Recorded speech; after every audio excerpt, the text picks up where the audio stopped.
Nedavno smo si ogledali dokumentarni film Mama o Miranu Rudanu. Kakšen se ti je zdel, pa si kaj novega tudi med tem spoznal o Miranu? V bistvu sem na novo spoznal od Mirana Rudana, oziroma takrat Pop Design je bil moj prvi CD, prva zgoščenka, ki sem jo dobil za rojsten dan. Sem bil star po moje 9 let, kaj tacga. In sem v bistvu se spomnil, koliko smo v bistvu na vsakem koraku si slišal njegov glas, njegovo muziko.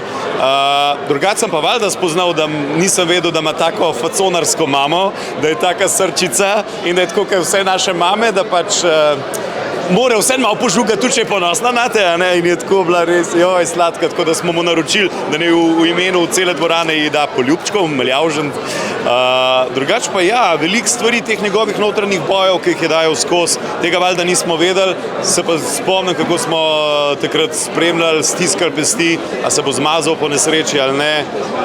Tako da ja, ful mi je všeč, da je dejansko tako topo, pa tako preprost človek, pa s tako življenjsko zgodbo, ki po moje bi se marsikdo malo drugače nosil. Kakšen se mi zdi film dokumentaren, v bistvu zelo, zelo lepo. Ena parkrat sem bil prav ganjan.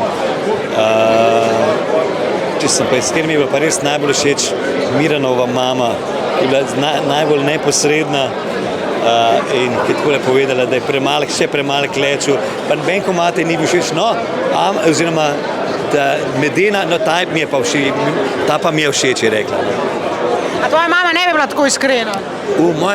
Glih zato, ker ona me je spomnila na mojo mamo, ker moja mama bi isto, vse bi šlo na živce, ker tudi te mami, ki so jo snemali, sem imel občutek, da je šlo to že malo na živce, da so bili že malo predolgi in me je na mojo mamo spomnila, tako da si imela prav.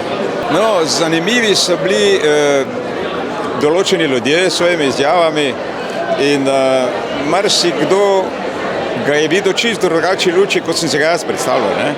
Seveda to z ozirom na to, ker nekateri so tesno sodelovali z njim, nekateri so ga pa komentirali, mislim, tudi po temu, kaj jaz vem, bi lahko rekel, po sodelovanju z ozirom na da je kdo kaj naredil, torej skladbo, pa da je on to posnel potem, ne. In nekateri pa so tudi, mislim, govorili o njemu kot prijatelju, ne. Določene stvari so mi tudi presenetile, ki nisem vedel o njemu, ne. Me tudi zelo ganilo tisto, ko je bilo povezano z nesrečo in to, kar ga je spremljalo in kar še zdaj spremlja, ne. To ni enostavno. Glede na to, da sem ga glasbeno opremil, sem ga videl 1000-krat. Nisem ga pa videl na takem platnu, v takem ambientu in to je totalno nekaj drugega. Res. Tako da, ko delamo mi te stvari v studijih, na računalnikih, na manjših ekranih, ko smo v majhnem prostoru, ko je ta akustika zelo zaprta, je čist drugi žmah, kakor potem, ko pa stopiš v eno tako dvorano na tak velik cinema screen, ne, in dobi čist drugo dimenzijo. In moram priznati, da ko sem delal, sem ga počasi že kar dost imel, če rečem malo grdo, ampak danes sem pa užival, moram reči.